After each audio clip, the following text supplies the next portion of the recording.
et bonsoir tout le monde. Je vais faire ma présentation en anglais, c'est un petit peu plus facile pour moi. Si vous avez des questions, je peux le prendre en français, mais I don't think you want to hear my presentation in French. That's about all I can do there. All right, so we're going to talk a little bit about Biorem. And thank you for joining me tonight. It's a beautiful spring evening. My thanks to Rivemont for organizing this. It's a big night for people from Ontario, obviously, with the Leafs being eliminated in a couple hours. But that's why I'm here. I can't handle it anymore. It's very hard to be a Leaf fan. So, you know, obviously the typical disclaimers. I'm going to just give you the facts tonight. There may be some forward-looking statements, but you guys know the drill. All right, what can I say about the company? Founded in 1990. We started off the company by applying microbes to dealing with impacted soils, dealing with polluted soil. So bacteria that would eat the soil, the pollutants in the soil, and it was called bioremediation, hence the name Biorem. We quickly found out in Canada, given our climate, we could only work 6 months a year because of the temperatures. Not a good way to build a business. So in the late 90s, we decided, well, how could we use our microbial knowledge and build a business out of it? So since the late 90s, we've applied that technology to gaseous phase emissions.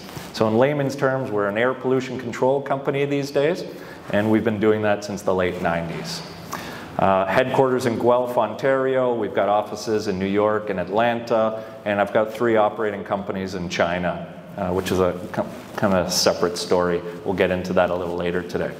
Roughly about 50 people, 2,000 installations, but we work in about 23 countries. So we're quite adept by exporting, as well as having a diverse global supply chain, which shows up in our numbers, our financial numbers later. Layman's terms. So what do we really do? So I said we do air pollution control. Now the specialty, our specialty, where we add value, is we actually harness the power of Mother Nature. We use naturally occurring bacteria, mold, yeast, and fungi, and we grow them in a reactor, and we take a polluted airstream, and the bacteria actually use this as a food source. So they're eating the pollutant that's in the air. They do not consume a lot of energy. So in fact, compared to alternative technologies, we're anywhere from 1/4 to 1/10 of the energy consumption. Because it's Mother Nature that's doing the work, there's no consumables. It's not like we have to regenerate these bacteria. So once you build the reactor, it's essentially permanent. So no consumables, no ongoing operating costs. And what that means is a very small carbon footprint, very energy efficient, and it doesn't produce any byproducts. So that's really what the core business of Biorem does. We've also recognized, though, that there can't just be a single solution or one mousetrap for every rodent that's out there. And there's a demand from our customers to be able to deliver a wider, broader spectrum of services and goods. So we've expanded what we can do and trying to move towards being a total solutions provider, where we're providing more than one type of technology to deal with those emissions, and we're providing ancillary services. You know, dealing with CleanTech, dealing with air pollution control, it's a pretty complex industry that uses a lot of different disciplines, whether it's chemistry, physics, mechanics. So trying to harness all of this to deliver a product has honed a bunch of skills and services that we're now able to sell as ancillary. And what I mean by that is, you know, going to sites and doing site assessments, determining what the problem is for the client, and then providing them a proper solution. Doing performance verification, modeling, looking at the impact of a facility on the surrounding neighborhood. We're trying to package that all as becoming a total solutions provider.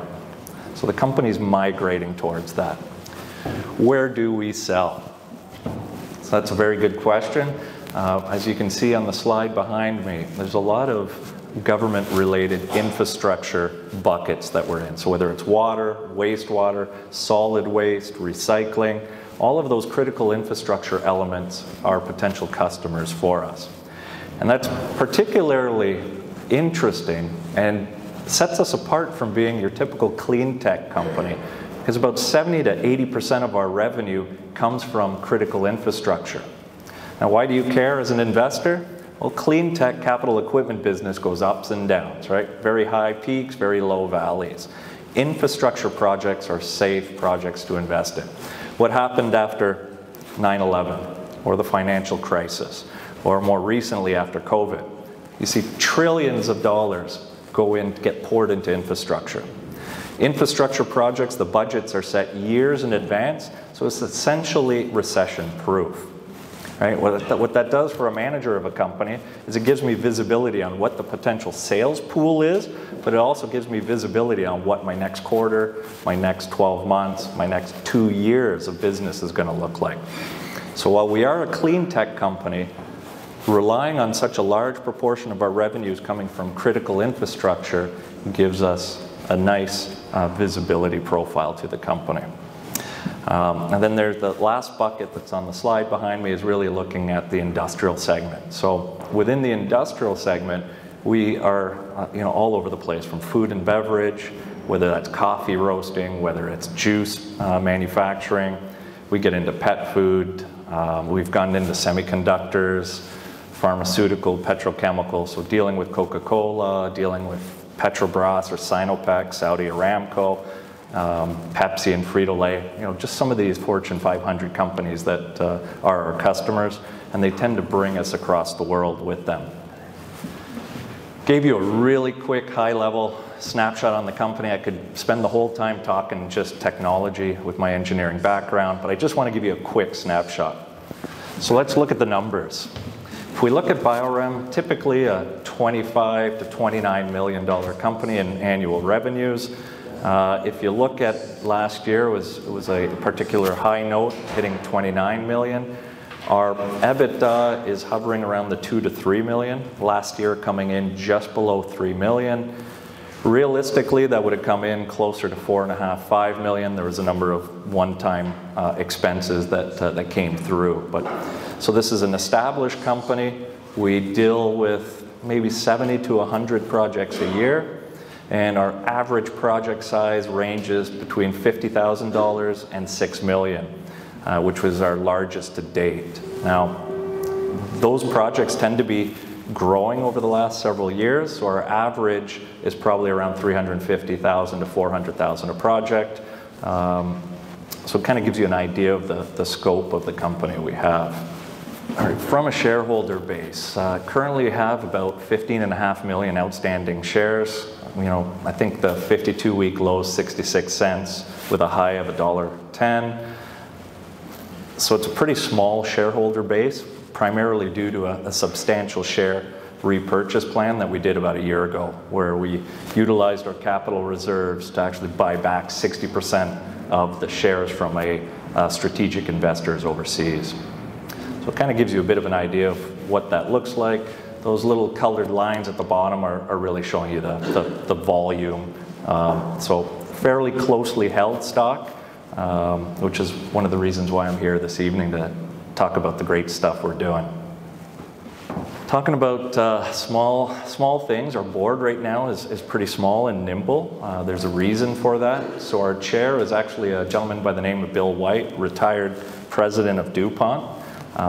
The gentleman also sits on a large number of clean tech boards.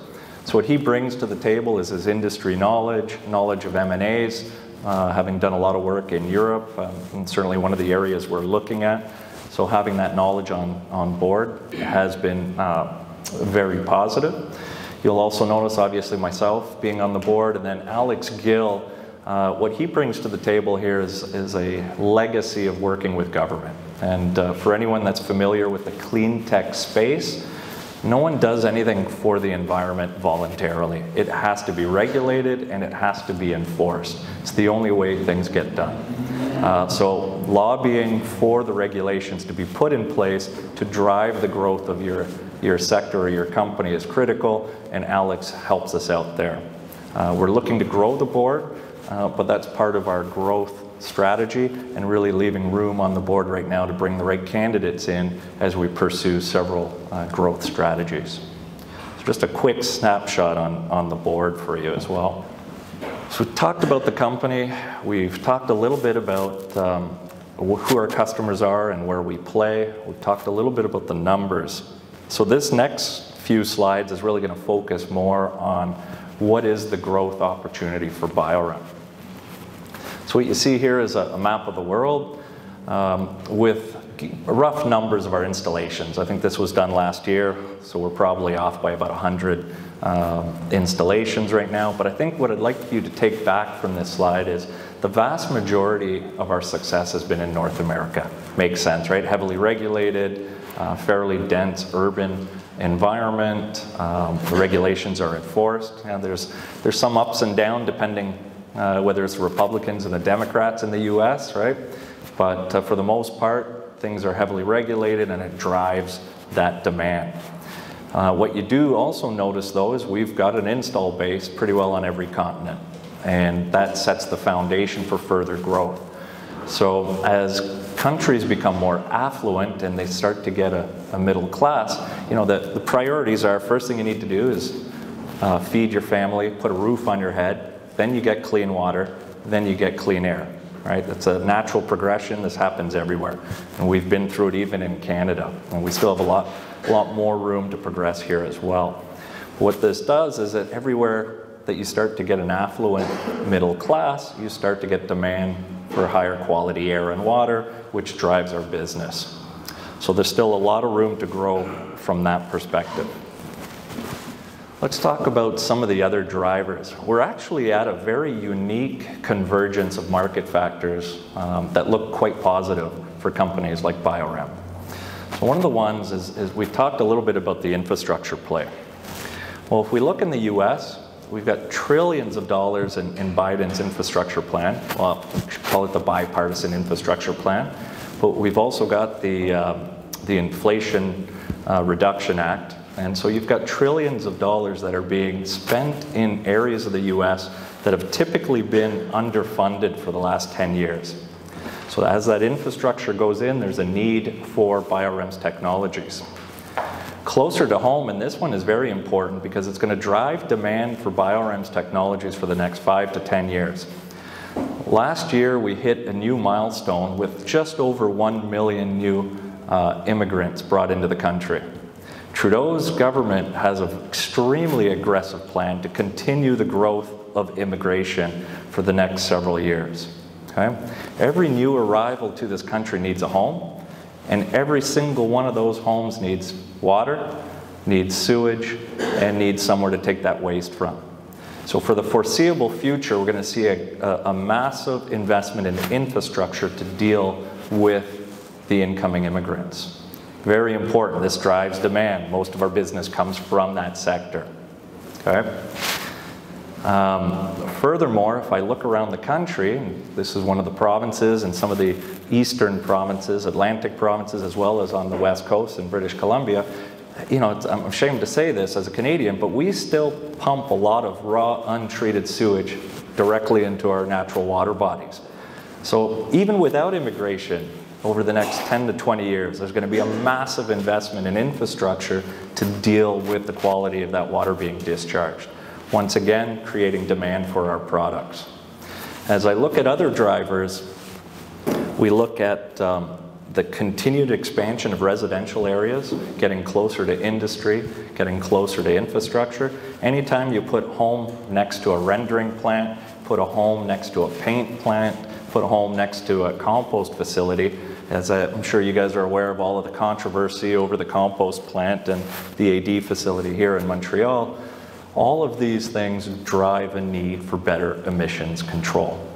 And then without going through all the points on the slide, the last thing I'll draw your attention to, which hits that other segment, which is really dealing with corporate social responsibility. All right, if you're selling a widget to consumers, you do not want to be associated with causing a negative impact into the surrounding community. And then finally, the last one is the cost of energy, and we'll get to that on the next slides.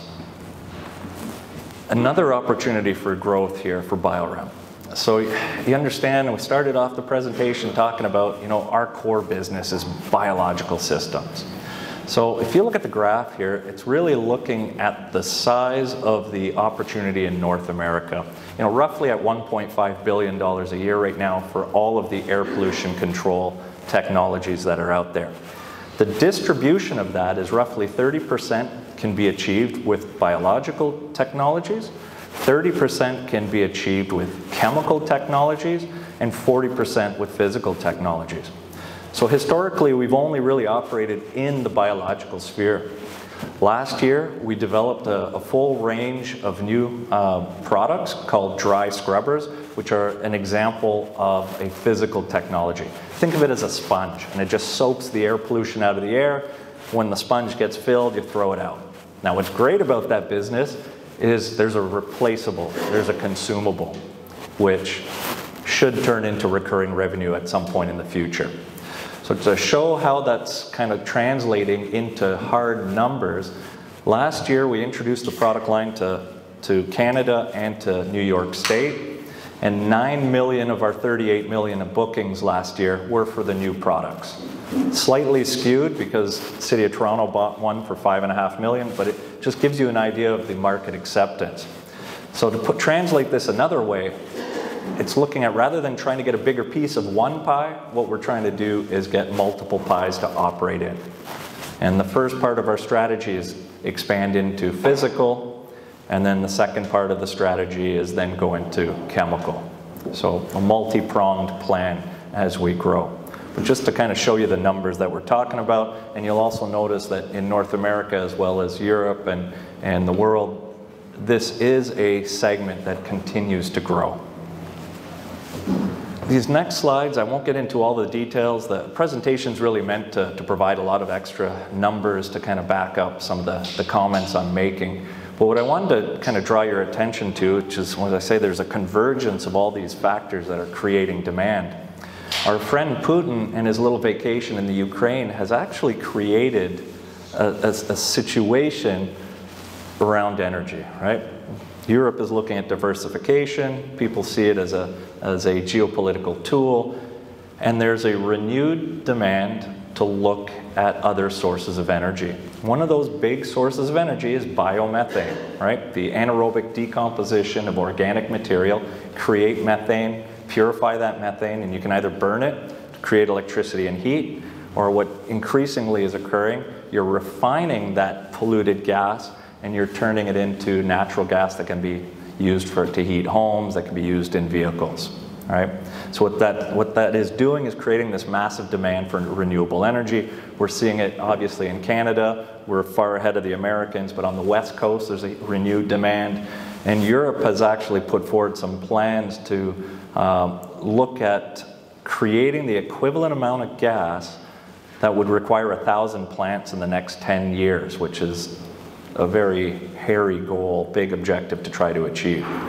Now, why do I specifically talk about this one? The whole biogas renewable energy sphere is a really good one for Biorem. It's complex, but more importantly, it offers us an opportunity to sell multiple products with the same customer, whether it's dealing with hazardous emissions control, dealing with the odors associated with those facilities, or dealing with the purification of the biogas itself.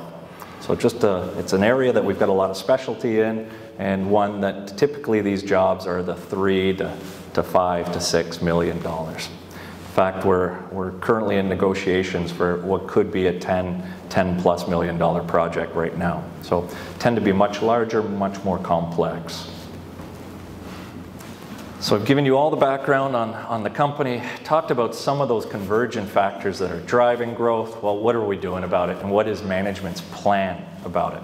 So in the next 3 years, we are looking to double the profitability of the company, but at the same time, having cost parity. And this is very important right now, all right? As I'm sure you all know, with inflationary pressures, trying to maintain our cost base as what it was several years ago as we move into the future is proving to be a big challenge, but it's one that I think we're up to the task.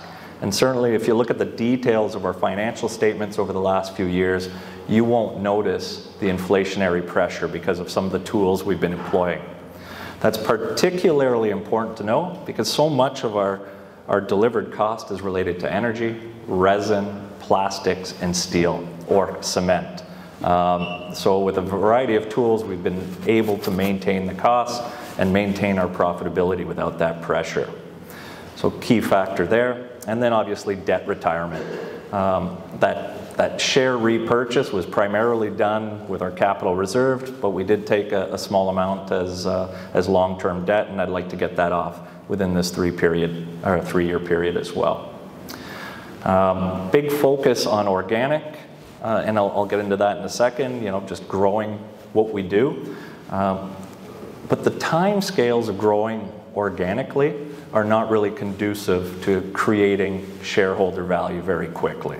All right? Sales cycle is 1 to 10 years, delivery cycle 1 to 3 years. So trying to get that hockey stick trajectory, very challenging in a clean tech space, unless it's in an extremely regulated segment.